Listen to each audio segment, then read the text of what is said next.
forestier. Je suis forestier depuis 50 ans. INRA, ONF, etc.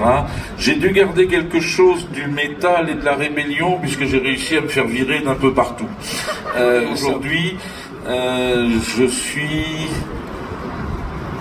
conseiller stratégique pour la forêt de l'Académie des sciences et de l'Institut de France au château de Chantilly. Et je vous jure que c'est vrai, vous pouvez aller voir sur LinkedIn ou sur...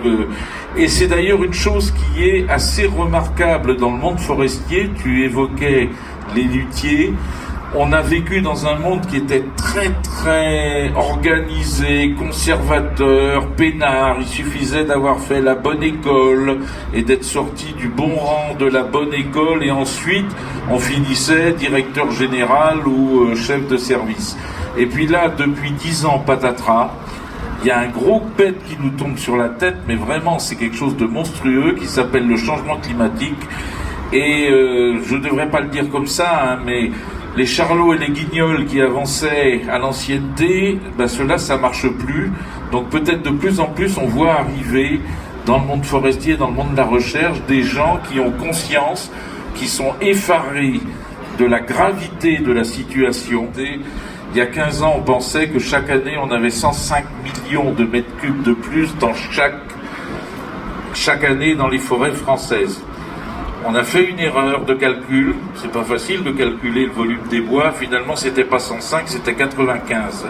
Mais aujourd'hui, on en est à 70 et on pense que chaque année, dans les 40 ans qui viennent, il n'y aura que 40 millions de mètres cubes de bois de plus chaque année dans la forêt. Ça s'appelle l'accroissement.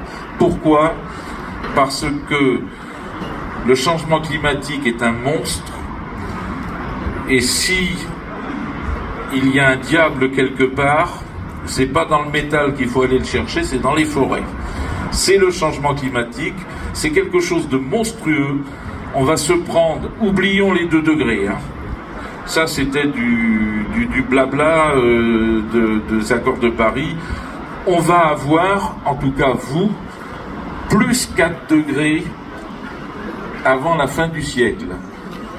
Ça ne s'est jamais produit depuis que l'espèce humaine existe et on se demande même si ça s'est produit sur l'histoire de la planète.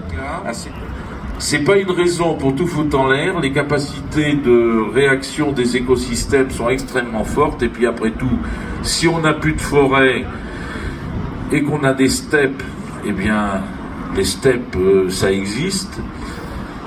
Il y a des peuples qui vivent dans les steppes, il y a des peuples qui vivent dans les forêts boréales, il y a des peuples qui vivent là où il y a de la glace et pas de forêt, ils arrivent à s'en sortir. Par contre nous, notre problème c'est qu'on va devoir changer.